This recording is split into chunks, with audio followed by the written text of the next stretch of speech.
Meet Joe, an ambitious young man who yearns for success. Sound familiar? Maybe you know someone like Joe. He's aggressive, relatively successful, and determined to reach the top. A real go-getter. But something is missing. Something that has caused him to be not nearly as financially successful and internally fulfilled as he knows he could be. One day, Joe is fortunate to be introduced to a man named Pindar, known by some of the most highly successful people in the world simply as the chairman. Over the next week, Joe meets some of Pindar's former proteges who are extremely financially and personally successful. With Joe, they share the 5 laws of stratospheric success. They explain to Joe that if used together, these somewhat counterintuitive 5 laws will lead him to huge success, as it did for them.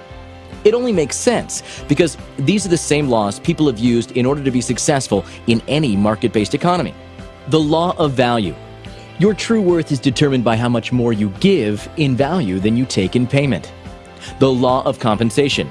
Your income is determined by how many people you serve and how well you serve them. The law of influence. Your influence is determined by how abundantly you place other people's interests first. The law of authenticity.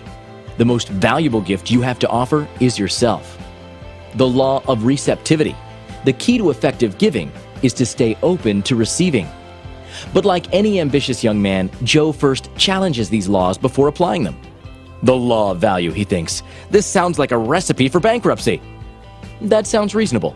After all, how does one give more in value than they take in payment and still make a profit? How is value measured?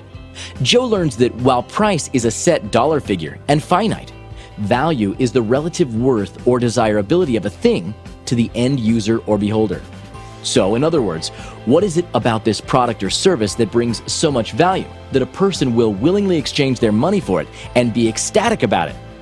For example, if Joe hired an accountant to do his tax returns and she charges him $1,000 for her fee or price, when she saves him $5,000 in taxes, hours of work, and provides peace of mind and security that it was done correctly, she gives Joe value far beyond the $1,000. She gives Joe more in value than she took in payment. Joe feels terrific about it, and the accountant makes a very healthy profit. Joe learns quickly the kind of relationship he wants to have with anyone with whom he does business. He discovers how to shift from getting to giving, constantly and consistently providing value to others. This new focus allows Joe to experience a fulfilling way to live while profiting financially as well. Moving from an I or me focus to an other focus is one of the most profitable things a person, especially ambitious Joe, can ever do. Here's the thing. Money is an echo of value.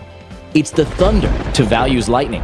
In other words, value comes first, and the money is simply the natural and direct result of the value provided. The law of value proves to be a good start for Joe, but it's only a start.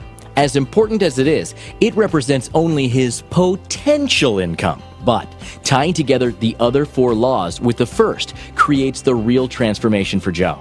Things improve rapidly. Making money appears effortless, and the returns, excitingly unexpected. These laws can do the same for you, just as they did for Joe and for so many of today's hugely successful leaders, entrepreneurs, and salespeople. Join Joe, along with his mentors, Pindar, Ernesto, Nicole, Sam, Deborah, Rachel, and of course, Gus, and be delighted by this quick, easy-to-read story about a powerful business idea. Actually, a powerful life idea. Enter your name below to receive the first chapter of The Go-Giver.